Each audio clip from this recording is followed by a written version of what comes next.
However, some press reports also show that EO of Tirumala Tirupati Devasthanam Trust had made a statement to the contrary that adulterated ghee was never used.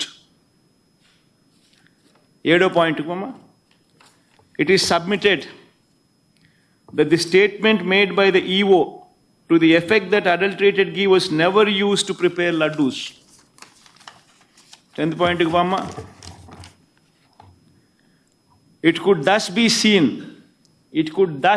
seen that a statement was made by the Chief Minister on 18th September 2024, which was even prior to the FIR being lodged on 25th September, and the sit being constituted on 26th September. Number 11, we are prima facie of the view that it was not appropriate on the part of the high constitutional functionary to go in public to make a statement which can affect the sentiment of crores of people, and when investigation to find out adulterated ghee was used to make laddus was underway. Judgment kuda Chandrababu Naidu ఆక్షేపిస్తూ స్వయంగా supreme court judgement కూడా ఇచ్చింది.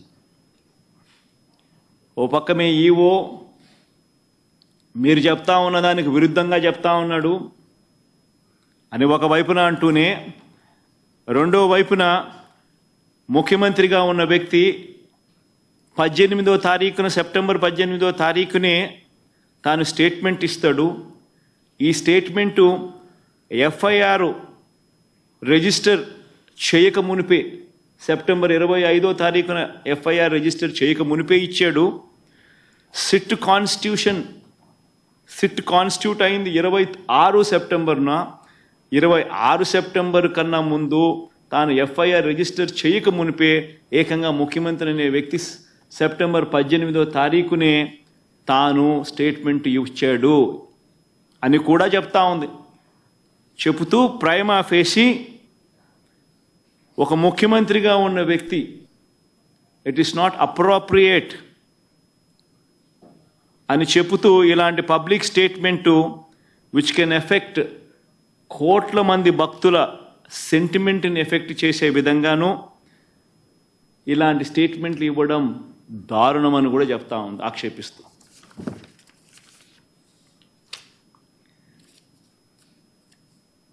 ఇలా చంద్రబాబు నాయుడు గారిని అన్ని రకాలుగా ఆక్షేపిస్తూ ఉన్నా కూడా చివరికి ఈరోజు కూడా జంతువుల కొవ్వుతో కల్తీ జరిగిందన్న నెయ్యిని వాడలేదని ఈవో చెప్పారు కదా అని మళ్ళీ ఇవాళ న్యాయస్థానం మళ్ళీ ప్రశ్నించింది. ఇవాళ కూడా ప్రశ్నిస్తూ చంద్రబాబు నాయుడు గారిని ఆక్షేపిస్తూ చంద్రబాబు నాయుడు చేసిన తప్పును ఎత్తి చూపిస్తూ చంద్రబాబు నాయుడు గారు స్వయంగా తాను ఏర్పాటు చేసుకున్న సిట్టును రద్దు చేస్తూ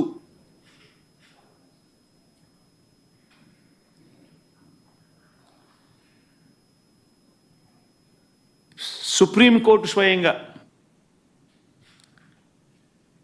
సిబిఐ డైరెక్టర్ పర్యవేక్షణలో 2 సిబిఐ అధికారులతోనూ వీరికి రాష్ట్రానికి చెందిన 2 పోలీసు అధికారులు అసిస్ట్ చేస్తారు అని చెబుతూ వీరికి తోడు food safety and standards authority of India FSSAI నుంచి కూడా ఒక అధికారి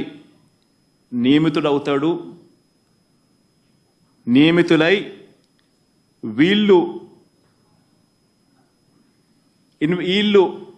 లడ్డూకు సంబంధించిన విషయం మీద వీళ్ళు నివేదిక ఇస్తారు అని చెప్పి చెప్పడం జరిగింది.